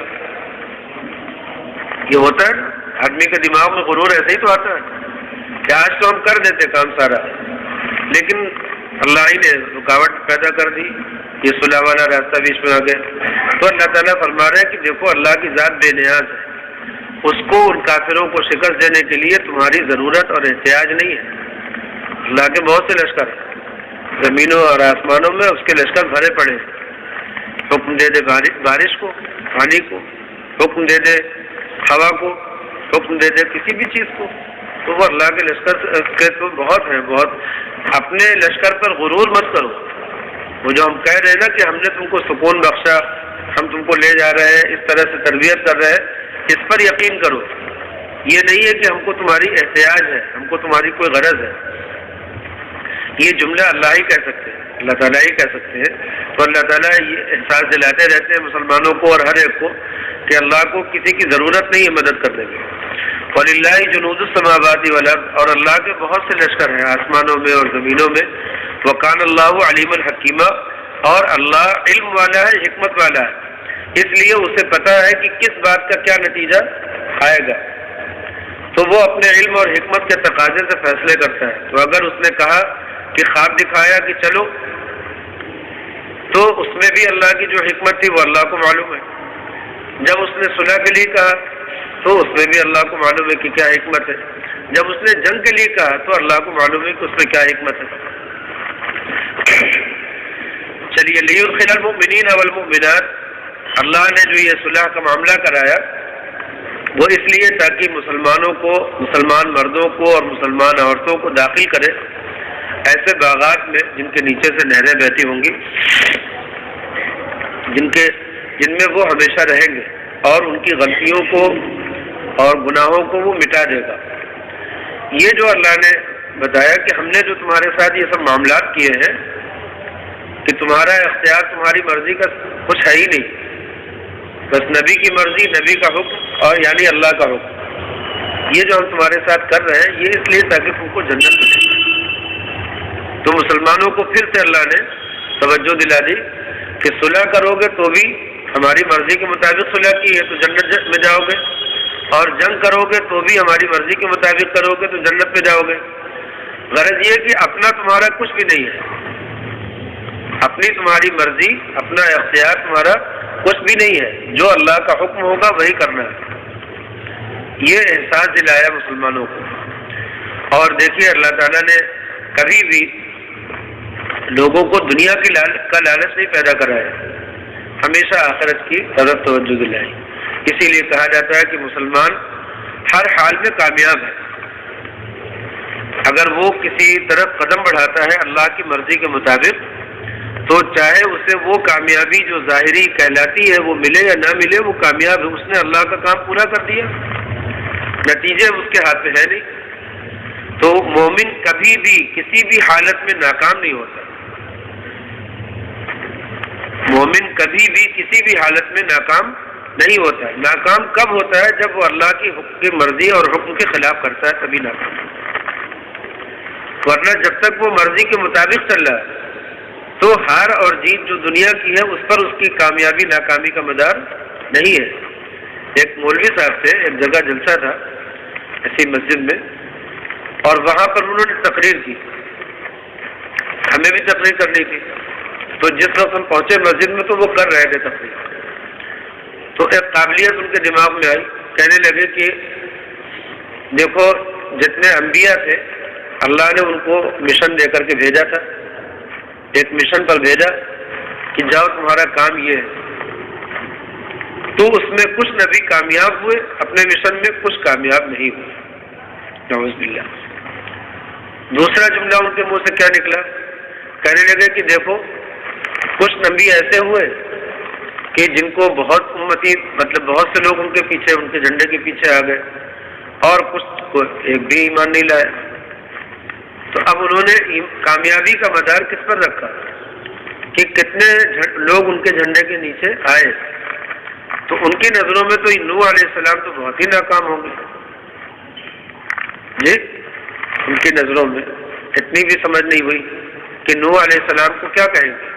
اللہ تعالیٰ ان کو جلیل القدر اولو العزم پیغمبر میں تذکرہ کرتے ہیں۔ تو اب یہ چیزیں آدمی کو سمجھنے کی ضرورت ہوتی ہے کہ کامیابی ناکامی کا مدار کس پر ہے۔ جی جو قطرے جو ہے بارش برسانے کے لیے اوپر سے چلتے ہیں وہ اپنے آپ کو فنا کرنے کے لیے چلتے ہیں، وہ زمین کو سیراب کرنے کے لیے کوئی قطرہ نہیں آتا۔ کیا آتا ہے؟ اگر کسی قطرے کے دل میں یہ نیت ہو کہ میں سیراب کر دوں گا اتنی بڑی زمین کو تو وہ کر پائے گا؟ وہ نہیں کر سکتا، وہ صرف اطاعت کرتا ہے، حکم کی اطاعت کرتا ہے اور چل پڑتا ہے۔ زمین سیراب ہوگی یا نہیں ہوگی یہ اس کے نہ اختیار میں ہے، نہ اس کے بس میں ہے، اور نہ وہ اس کی نیت کر سکتا ہے، لیکن ہوتی ہے زمین سیراب۔ اب آپ دیکھیے کہ وہی قطرہ چٹیل میدانوں میں جا کر کے گرتا ہے، پوچھے اللہ سے یہاں کیوں برسا ہے؟ اس لیے کہ یہاں پہ کچھ سیرابی ہو ہی نہیں رہی ہے، کوئی سبزہ اگتا ہی نہیں ہے، بنجر زمینوں میں زمین پانی آتا ہے اور بیکار ہو جاتا ہے۔ تو اگر وہ قطرہ پوچھے کہ یہاں کیوں برسا ہے تو اللہ تعالیٰ پوچھیں گے نا کہ تم سے یہ سوال پیدا تمہارے دل میں کیسے ہو گیا؟ تم کو اطاعت کے لیے بنایا۔ اگر مسلمانوں کو اللہ نے، انسانوں کو اللہ نے اختیار دے دیا ہے نافرمانی کا، تو اب سوال پیدا کرنے لگے۔ یہ سوال خود ایک نافرمانی کا حصہ ہے، یہ سوال کرنا یہ خود نافرمانی کا ایک حصہ ہے۔ وہ جو کیوں کا سوال ہوتا ہے. پائجامہ ٹخنے سے نیچے لٹکانا منع کر دیا. اب اس پر کسی آدمی نے مان لیا کہ ٹھیک ہے پائجامہ ٹخنے سے نیچے نہیں لٹکاتے، لیکن وہ طالب علم ہے، وہ سوچتا ہے کہ میں سیکھ لوں، سمجھ لوں، ہر بات کی گہرائی تک پہنچنے کی کوشش کروں. اس نے استاد سے پوچھا کہ حضرت اس میں حکمت کیا ہے؟ تو یہ سوال صحیح ہے، اس لیے کہ وہ اطاعت کے ساتھ سوال ہو رہا ہے. ایک مسلمان جو کہنا نہیں ماننا ہے اس نے سوال پوچھا کہ اس میں حکمت کیا ہے، تو یہ نافرمانی ہی کا سوال ہے، یہ سیدھے سیدھے نافرمانی کا سوال ہے. اس لیے کہ حکومت کے جو قوانین ہوتے ہیں ان میں سوائے سمع و اطاعت کے اور کوئی چارہ نہیں ہوتا. حکومت کے قوانین، لوگ مجھ سے فون پہ مسئلہ پوچھتے ہیں، کہتے ہیں کہ ویکسین لگوا لیں کہ نہ لگوا لیں. ہم کہتے ہیں حکومت کا قانون کیا ہے؟ جو حکومت کا قانون ہے پورا کرو. سمع و اطاعت، حکومت کے قانون کے خلاف آدمی کچھ نہیں کر سکتا نا، وہاں تو جبر ہے نا. تو اتنا جبر بھی اللہ کے لیے تسلیم نہیں کرتے اپنے اوپر. اللہ نے اختیار دے دیا تو اس کی وجہ سے تم اللہ کا اتنا بھی جبر اپنے اوپر نہیں تسلیم کرتے. یہ بہت بڑی خرابی کی بات رہتی ہے. چلیے دیکھیے، تاکہ وہ داخل کرے مومنین اور مومنات کو ایسی باغات میں جن کے نیچے سے نہریں بہتی ہیں جن میں وہ ہمیشہ رہیں گے. وَيُكَفِّرْ عَنْهُمْ سَيِّئَاتِهِمْ وَكَانَ ذَلِكَ عِندَ اللَّهِ فَوْزًا عَظِيمًا. اور یہی ہے اللہ کے نزدیک بڑی کامیابی. یہی تو مجھے بتانا تھا کہ اللہ کے نزدیک بڑی کامیابی سمع و طاعت ہے، نہ کہ کامیابی جس کو انسان کامیابی سمجھتا ہے وہ نہیں ہے. ورنہ وہی آدمی گڑبڑ کرنے لگے گا، کہہ دے گا کہ انبیاء ناکام ہو گئے اپنے مشن میں، کوئی نبی ناکام نہیں ہوا، کوئی ولی ناکام نہیں ہوا، کوئی صحابی ناکام نہیں ہوا، کوئی مسلمان آج بھی ناکام نہیں ہوگا اگر وہ اللہ کی مرضی اور اللہ کے حکم کے مطابق اپنی زندگی گزارے. چاہے وہ کسی دوسرے کی ماتحتی میں رہے، چاہے وہ حکومت کرے، جب تک اطاعت رہے گی جب تک ناکامی نہیں ہے. اور جس دن اطاعت ختم ہوئی اسی دن ناکامی ہے. وَكَانَ ذَلِكَ عِندَ اللَّهِ فَوْزًا عَظِيمًا. اور یہی ہے اللہ کے نزدیک بڑی کامیابی. اب جو ہمارے قوم کے لیڈران ہیں ذرا ان کو بھی چاہیے کہ قرآن پاک کی اس آیت پر ایمان لائیں اور قوم سے کہیں کہ سمع و اطاعت یعنی نبی کی بے چون و چرا اطاعت، نبی کی اطاعت بے چون و چرا، اسی میں ہماری کامیابی ہے. اس کے علاوہ کوئی راستہ کامیابی کا نہ ہوا ہے نہ ہوگا. وَيُعَذِّبَ الْمُنَافِقِينَ وَالْمُنَافِقَاتِ وَالْمُشْرِكِينَ وَالْمُشْرِكَاتِ. آپ کہیں گے کہ بہت سے مسلمان اطاعت و فرما برداری کرنے والے بھی ہم دیکھتے ہیں کہ پکڑے جاتے ہیں، ان کے اوپر بھی اضطرار آتا ہے، مصیبت آتی ہے. یہ ایسے ہی ہے جیسے لوگ سوال کرتے ہیں کہ بہت سی عورتیں جو پردہ کرتی ہیں ان کو بھی دیکھتے ہیں کہ زنا میں مبتلا ہو جاتی ہیں، کوئی نہ کوئی گناہ کر بیٹھتی ہیں، غلطیاں کر بیٹھتی ہیں. تو یہ بالکل وہی ہے. مولانا تھانوی نے فرمایا کہ جو عورت اس غلطی میں مبتلا ہوتی ہے پردہ کرنے کے باوجود، تو اس کی وجہ اس کا پردہ کرنا نہیں ہے، اس کی بے پردگی ہے. اس نے کہیں کوئی بے پردگی بھی کی ہے تبھی مبتلا ہوئی. تو ایسے ہی کہیں اگر کوئی جماعت دکھے جو امتحان اور آزمائش کے دور سے گزر رہی ہو تو اس کی وجہ ان کی اطاعت و فرمابرداری نہیں ہے، بلکہ اس کی وجہ ان کی وہ عدم اطاعت ہے. جہاں جہاں ان کی گڑبڑیاں ہیں وہ ہیں جو ان کے اندر سے، تو اس کا جائزہ لینے کی ضرورت ہوتی ہے. اب بتائیے ہندوستان میں جو فوج آئی اور جب وہ کامیاب نہیں ہو رہی ہے، یہاں کے سپہ سالار نے لکھا حجاج بن یوسف کو خط، حجاج ظالم کہا جاتا ہے، تو حجاج کو جب خط لکھا تو اس نے کیا لکھا؟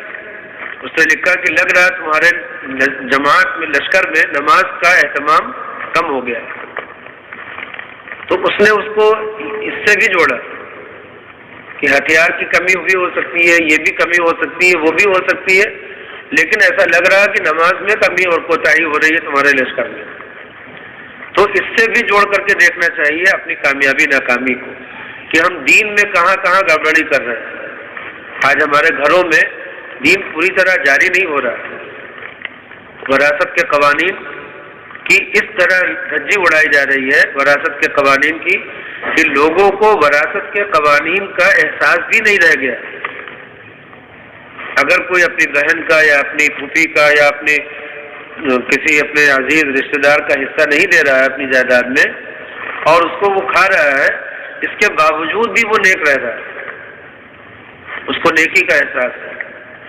تو کہیں ہم ظلم کر رہے ہیں عورتوں پر، کہیں ہم ظلم کر رہے ہیں بچوں پر، کہیں ہم ظلم کر رہے ہیں خود اپنے آپ پر۔ بہت سی خرابیاں ہیں جس کو ہمارے گھروں میں جاری نہیں کیا گیا۔ آپ یقین کر لیجئے، اسلام میں جو عدل سکھایا گیا ہے، اس عدل کو، اسلام میں جو شجاعت سکھائی گئی ہے اس شجاعت کو، اسلام میں جو پاک دامنی سکھائی گئی ہے اس پاک دامنی کو، اور اسلام میں جس علم کی ترغیب دی گئی ہے اس علم کو، یہ چار چیزیں یاد کر لیجیے گا۔ جب تک ان چار چیزوں کو زندہ نہیں کریں گے اس وقت تک کامیابی کی امید صرف خیال ہے، صرف وہم ہے، صرف ایک جھوٹی تسلی ہے اپنے آپ کے لیے۔ یہ چار چیزیں زندہ کرنی پڑیں گی ہمیں۔ عدل، جو اسلام نے سکھایا ہے کہ کسی پر ذرا بھی ظلم نہیں ہونے پر، چاہے وہ چھوٹا سا بچہ ہو، چاہے وہ کوئی عورت ہو، چاہے وہ کوئی مرد ہو، چاہے وہ کوئی معذور انسان ہو، اپنے گھر کا کوئی معذور انسان بھی ہے، اس پر بھی ظلم ہو رہا ہے ہماری طرف سے۔ ہمارے جو جانور ہیں ان پر بھی ظلم ہو رہا ہے ہماری طرف سے، ہمارے جو پڑوسی ہیں ان پر بھی ظلم ہو رہا ہے ہماری طرف سے۔ تو آپ یقین کر لیجئے جب تک عدل اور انصاف نہیں پیدا ہوگا ہماری قوم میں، اس وقت تک یہ خیال کرنا کہ اللہ اپنی حکومت ہمیں دے دے گا اپنے بندوں پر، یہ صرف وہم اور خیال ہے، یہ نہیں ہو سکتا۔ اور جو قومیں اس وقت حکومت کر رہی ہیں انہوں نے عدل اور انصاف کے بہت سے ضابطے پورے کیے، اس کے تقاضے بہت سے پورے کیے، بہت سی ناانصافیاں بھی ہو رہی ہیں مگر بہت سے تقاضے پورے کیے۔ اور اسلام میں پہلا درجہ ہے علم کا، دوسرا درجہ ہے عدل کا، تیسرا درجہ ہے شجاعت کا، عفت کا، اور چوتھا درجہ ہے شجاعت کا۔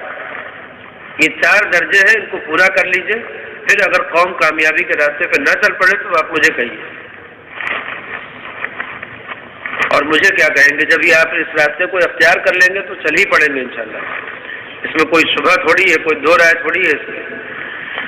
تو دیکھیے اللہ تعالیٰ نے فرمایا کہ اور یہ ہے اللہ کے نزدیک بڑی کامیابی، وَيُعَذِّبَ الْمُنَافِقِينَ وَالْمُنَافِقَاتِ، اور یہ جو اللہ نے یہ فیصلے کیے ہیں اس میں اللہ نے ایک فیصلہ تو مسلمانوں کے لیے ہوا کہ ان کو جنت میں داخلہ دیں گے، دوسرا فیصلہ منافقین کے لیے ہوا کہ ان کو اللہ تعالیٰ سزا دینے والے ہیں۔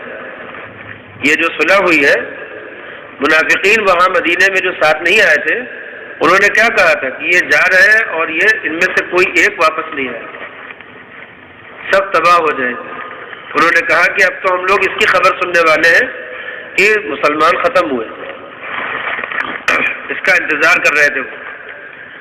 تو ان منافقین کے لیے یہ آیت نازل ہوئی کہ اللہ تعالیٰ سزا دے دے ان منافقین مردوں کو، منافق عورتوں کو، اور مشرک مردوں کو اور مشرک عورتوں کو جو اللہ کے بارے میں غلط گمانات اپنے دل میں پیدا کیے بیٹھے ہوئے ہیں، وہ اللہ کے بارے میں اندازہ غلط لگا رہے ہیں، ہٹ کر لگا رہے ہیں، برا گمان باندھتے ہیں۔ علیہم دائرۃ السوء، ان کے اوپر برائی ان کے اوپر لوٹ چکی ہے۔ اب بتائیے یہ کس موقع پہ آیت نازل ہو رہی ہے؟ جب اتنی دب کر کے صلح ہو رہی ہے تب یہ آیت نازل ہو رہی کہ برائی ان کے اوپر پڑ چکی ہے۔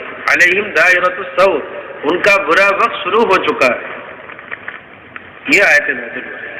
وَيُعَذِّبَ الْمُنَافِقِينَ، اور وہ ان کو سزا کرے منافقین کو، چنانچہ ہوئی بھی سزا منافقین کو۔ جب آپ مدینے واپس تشریف لائے اس کے بعد پھر کچھ منافقین تو اسلام میں داخل ہو گئے اور وہ پکے ہو گئے مومن، لیکن جو منافق باقی رہ گئے تو وہ کبھی اس جنگ میں کبھی اس جنگ میں مارے گئے۔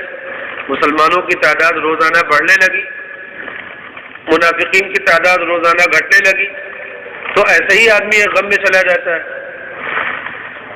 پھر کیا ہوا؟ وَغَضِبَ اللَّهُ عَلَيْهِمْ، اور اللہ ان سے ناراض ہو چکا، وَلَعَنَهُمْ، اور ان کو اپنی رحمت سے دور کر دیا، وَأَعَدَّ لَهُمْ، اور ان کے لیے جہنم تیار کر دی ہے، وَسَاءَتْ مَصِيرًا، اور وہ بہت برا ٹھکانہ ہے۔ اب یہ آیتیں جس وقت پڑھ کر کے سنائی جا رہی تھی مسلمانوں کو، تو مسلمانوں کے دلوں میں کیا جذبات پیدا ہو رہے ہوں گے اور منافقوں کے دلوں میں کیا جذبات پیدا ہو رہے ہوں گے، اس کا تصور کر لیجیے۔ وَلِلَّهِ جُنُودُ السَّمَاوَاتِ وَالْأَرْضِ، اب یہ پیغام دیا جا رہا منافقوں کو، اور اللہ کے پاس لشکر ہے زمینوں میں اور آسمانوں میں۔ اللہ محتاج نہیں تھا ان 1400 لوگوں کا یا تمہارا، اللہ کے پاس لشکر ہے، وہ اگر چاہتا تو ان کے بغیر بھی ان کافروں اور منافقوں کو ختم کر سکتا تھا، لیکن اللہ کا ایک دستور ہے، اس دستور کے مطابق ایک نظام ہے، اس نظام کے مطابق ہی سلسلہ چل رہا ہے۔ وَقَانَ اللَّهُ عَزِيزًا حَكِيمًا، اور اللہ غلبے والا ہے، دبدبے والا ہے اور حکمت والا ہے، اس لیے اس نے اپنے دبدبے کو استعمال تو کیا مگر ان لوگوں کے ذریعے کیا۔ اگر چاہے تو دوسری مخلوقات سے دبدبے کا استعمال کرے تو پھر کسی کے پاس بچاؤ کا کوئی راستہ بھی نہیں ہوگا، اس لیے وہ حکمت کے ساتھ اپنے فیصلے کرتا ہے۔ حکمت حکیمہ بھی ہے نا، حکیم بھی ہے، تو وہ حکمت کے ساتھ فیصلے کرتا ہے کہ کب کس موقع سے کس کے ساتھ کیا معاملہ کرنا ہے۔ اِنَّا أَرْسَلْنَاكَ شَاهِدًا وَمُبَشِّرًا وَنَذِيرًا، دیکھو یہی توحید ہے، اس توحید تک ہمیں پہنچنے کی کوشش کرنا ہے۔ جب ہمیں مخلوق میں کسی کا کوئی عمل دکھائی نہ دے کہ مخلوق کچھ کرتی ہے، اب دیکھیے سڑکیں بنتی ہے نا، ہم دیکھتے ہیں فلاں کمپنی بنا رہی ہے، فلاں فیکٹری بنا رہی ہے، فلاں حکومت بنا رہی ہے، جب یہاں سے نظر ہٹ جائے اور ہمیں یہ لگنے لگے کہ یہ سڑکیں اللہ بنا رہا ہے، ان لوگوں کو اس سے کام لے رہا ہے، تو سمجھ لیجئے کہ ہماری توحید اپنے راستے پر ہے۔ اس توحید تک پہنچنے کی کوشش کیجیے کہ ہمیں مخلوق دکھے ہی نہیں، ٹھیک، یہاں تک کہ خود بھی فنا ہو جائے آدمی اور اپنے کو بھی نہ دیکھے، بس یہ سمجھے کہ بس اللہ کے ایک نوکر کی طرح سے جو وہ کہتا جا رہا ہے ہم کرتے جا رہے ہیں اور کامیاب ہوتے چلے جا رہے ہیں۔ تو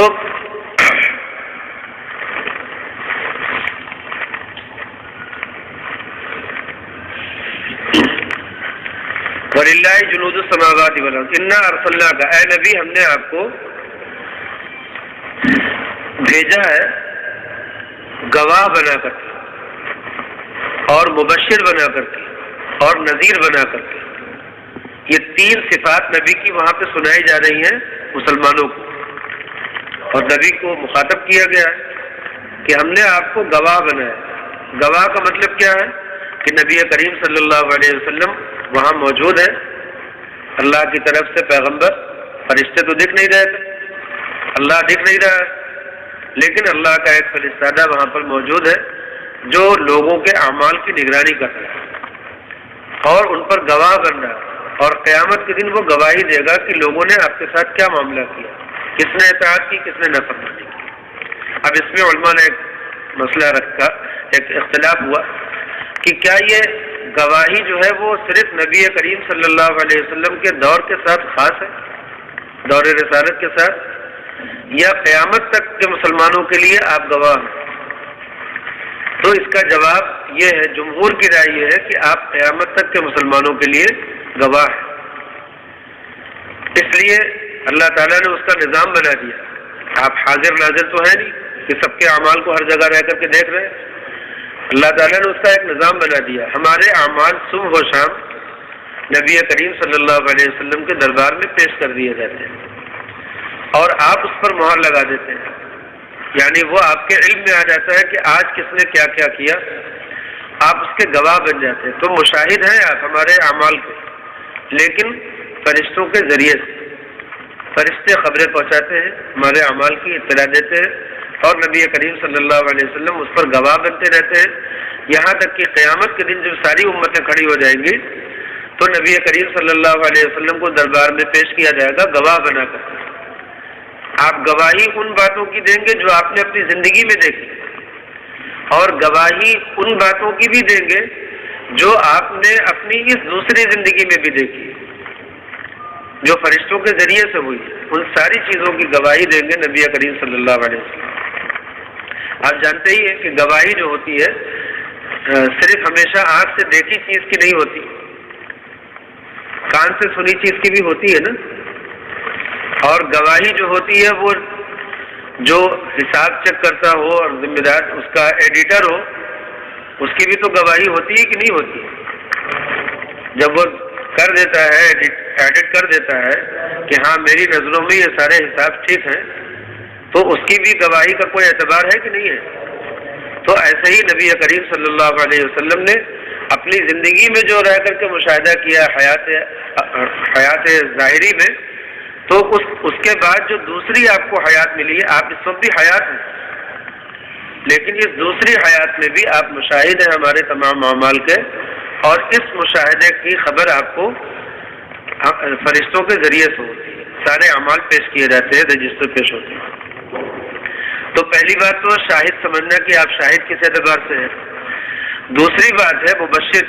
اب یہاں شاہد کہہ کر کے اللہ نے مسلمانوں کو ایک تسلی دی ہے اور ان کو یہ اطمینان دلایا ہے کہ ہمارا ایک نمائندہ ایک تمہارے درمیان موجود ہے۔ جیسے آپ دیکھتے ہیں ملکوں میں کہ سفیر بھیج دیے جاتے ہیں، جاؤ جا کر کے وہاں مشاہدہ کرو اور وہاں کے حالات کی اطلاع کرو۔ تو ایسے ہی ایک ظاہری سفیر اور مشاہد نبی کریم صلی اللہ علیہ وسلم کی شکل میں آپ موجود ہو گئے۔ دوسری بات کیا ہوتی ہے، یہ جو مشاہد ہوتا ہے یہ حاکم نہیں ہوتا ہے، اس کا کام ہوتا ہے صرف جائزہ لیتے رہنے کا نا، فیصلے وہ نہیں کرتا ہے، فیصلے تو حکومتیں کرتی ہیں۔ تو اب جب صحابہ کو یہاں پر حکم ہوا کہ چلو عمرے کے لیے، تو مدینے سے لے چلنے کا حکم ہوا، اس کے بعد حکم ہوا کہ رک جاؤ صلح کرتے ہیں، اور صلح پر تیار کیا ان کو، پھر ان کو حکم ہوا کہ واپس چلو۔ یہ جو احکام آ رہے تھے صحابہ کے لیے، اس میں نبی کریم صلی اللہ علیہ وسلم با اختیار تھے، حکم تو اوپر سے آ رہا تھا نا، تو اس لیے صحابہ یہ نہ سوچے کہ یہ حکم آپ دے رہے ہیں، صحابہ یہ سمجھے کہ آپ کے ذریعے سے اللہ حکم دے رہا ہے، تو ہمیں جو کچھ بھی معاملہ کرنا ہے اللہ سے کرنا ہے، جو بھی ہمارا معاملہ ہے اللہ سے ہوگا۔ اس چیز کے لیے نبی کریم صلی اللہ علیہ وسلم کو تسلی دی گئی کہ ایک تو آپ حاکم نہیں ہیں ان کے اوپر، آپ ان کے درمیان شاہد ہیں، حاکم تو اللہ ہے، ٹھیک، اور آپ صحابہ کو بھی پیغام دے دیا گیا کہ یہ حاکم نہیں ہے، حاکم تو اللہ ہے، یہ اللہ کے حکم کو تم تک پہنچا رہے ہیں، صرف ایک ذریعہ ہے پہنچانے کا احکام کے۔ تو اس لیے نبی کریم صلی اللہ علیہ وسلم سے براہ راست تخاطب ختم ہو گیا، اب اللہ کا حکم ہے، اللہ سے کون مخاطب ہوگا۔ دوسری بات کیا ہے، وہ مبشر و نذیرہ، اور آپ کا کام کیا ہے، مبشر، آپ صرف اچھے اعمال پر بشارت سنا سکتے ہیں، اور کوئی برا کرے تو اس پر جو وعید اور دھمکی ہے اللہ کی طرف سے وہ سنانے کے لیے بھیجے گئے۔ تو ہر مسلمان کو اطاعت تو اللہ کی کرنی ہے، جو کہا جاتا ہے رسول کی اطاعت کرو، جو کہا جاتا ہے کہ اپنی قوم میں جو اولو الامر ہے ان کی اطاعت کرو، یعنی علماء و مفتیان کرام کے حکموں کے مطابق چلو، یہ سب جو کہا جاتا ہے وہ یہ حضرات ایک ذریعہ ہے، اطاعت تو اللہ ہی کی ہے۔ انا ارسلنا کا ہے نبی، ہم نے آپ کو بھیجا ہے گواہ بنا کر اور مبشر اور نذیر بنا کر، تاکہ تم سب لوگ ایمان لاؤ اللہ پر، اس لیے کہ وہی حاکم ہے، اور اس کے رسول پر، اس لیے کہ وہ ذریعہ ہے اس احکام کے نازل ہونے کا، وَتُعَذِّرُوهُ، اور تم اللہ کی عظمت اپنے دل میں پیدا کرو، اللہ کی اطاعت کرو اور اس کی عظمت اپنے دل میں پیدا کرو، وَتُسَبِّحُوهُ، اور اللہ کی پاکی بیان کرو صبح اور شام میں۔ یقیناً جو لوگ آپ سے بیعت کر رہے تھے یہ لوگ اللہ ہی سے بیعت کر رہے تھے، آپ کا ہاتھ تھا نا، دکھ رہا تھا، لیکن یہ اللہ کا ہاتھ تھا۔ یہ یقیناً جو لوگ آپ سے بیعت کرتے ہیں یہ اللہ سے بیعت ہوتے ہیں، اللہ کا ہاتھ ان سب کے ہاتھ پر ہوتا ہے۔ فمن نکث، تو اب جو اللہ کی بیعت سے نکلے گا تو وہ اپنا ہی نقصان کرے گا، اپنی تباہی کرے گا، اور جو کوئی اس آیت کو پورا کرے گا جو اللہ نے اس سے کیا ہے تو اللہ تعالیٰ اس کو اجر عظیم عطا کرے گا۔ مطلب یہ ہے کہ نبی کے اختیار میں نہ اس کا اجر دینا ہے، نہ نبی کے اختیار میں اس کی سزا دینا ہے۔ جو توڑے گا اس آیت کو وہ اس نے اپنے آیت توڑ کر کے نکل گیا اللہ کے دائرے سے، اور جس نے پورا کیا اس نے اللہ کا حکم پورا کیا، اس لیے اس کا اجر اللہ ہی دے گا۔ یہ احساس جو صحابہ کو دلوایا گیا ہے نبی کے متعلق، یہی احساس جب مریدین کو اپنے پیر کے متعلق ہو جاتا ہے تو کہا جاتا ہے کہ ان کی توحید پوری ہو رہی ہے۔ ورنہ تو لوگ جاتے ہیں کسی بزرگ سے مرید ہوتے ہیں تو سوچتے یہ ہے کہ یہ بزرگ ہی ہمیں کچھ دیں گے، سوچتے بزرگ ہی کچھ دیں گے۔ کسی استاد سے کچھ علم حاصل کرتے ہیں، سوچتے ہیں کہ استاد ہی ہمیں علم دے گا۔ ماں باپ سے تعلق رکھتے ہیں تو سوچتے ہیں کہ ماں باپ نے ہی ہمیں دیا ہے۔ ماں باپ نے نہیں دیا ہے، استاد نہیں دیتا ہے، پیر کچھ نہیں دیتا ہے، کسی کے ہاتھ میں کچھ بھی نہیں ہے، سب کچھ اللہ کے ہاتھ میں ہے۔ جو مانگنا ہو ادھر ہی سے مانگو، اور جو ان تینوں حضرات کے ساتھ رشتہ رکھنا ہے وہ اللہ کے حکم کے مطابق رکھو، اللہ کے حکم کے مطابق، اللہ کی مرضی کے مطابق، جیسے اپنے کسی محسن سے رکھا جاتا ہے ویسے رکھو۔ باقی دینے کا کام نہ کسی پیر کے ہاتھ میں ہے، نہ کسی ولی کے ہاتھ میں ہے، نہ کسی نبی کے ہاتھ میں ہے، نہ کسی فرشتے کے ہاتھ میں، نہ کسی مخلوق کے ہاتھ میں۔ دینے والا کون ہے؟ اللہ ہے۔ المعطی هو اللہ والمانع هو اللہ۔ دینے والا اللہ ہے، اللہ ہی ہے، اور روکنے والا، نہ دینے والا اللہ ہی ہے، اللہ کے علاوہ کوئی نہیں ہے۔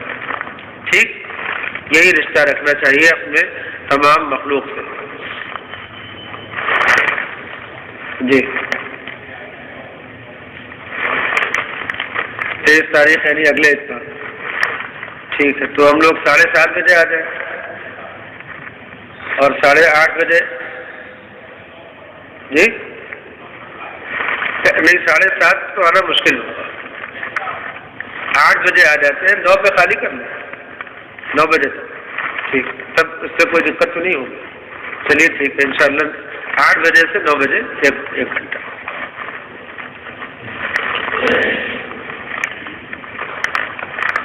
کامران مراد صاحب کی صحت کے لیے دعا کر دیں اور تمام بیماروں کی شفا کے لیے دعا۔ اس وقت میں دعا قبول ہوتی ہے، قرآن پاک کی تلاوت اور اس کا سبق ہوا ہے نا، تو اس وقت میں جو دعائیں مانگی جاتی ہیں قبول ہوتی ہیں، تو جامع دعائیں مانگ لینا چاہیے۔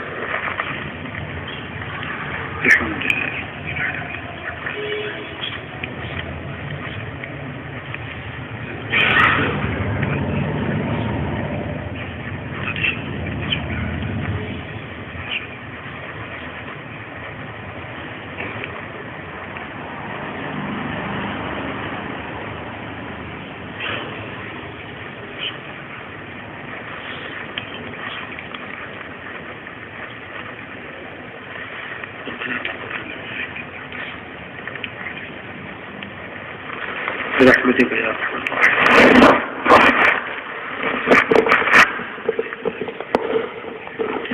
جی۔ عورتیں بھی سن لیں، اگلے اتوار کو 8 بجے سے 9 بجے تک ہی درس رہے گا۔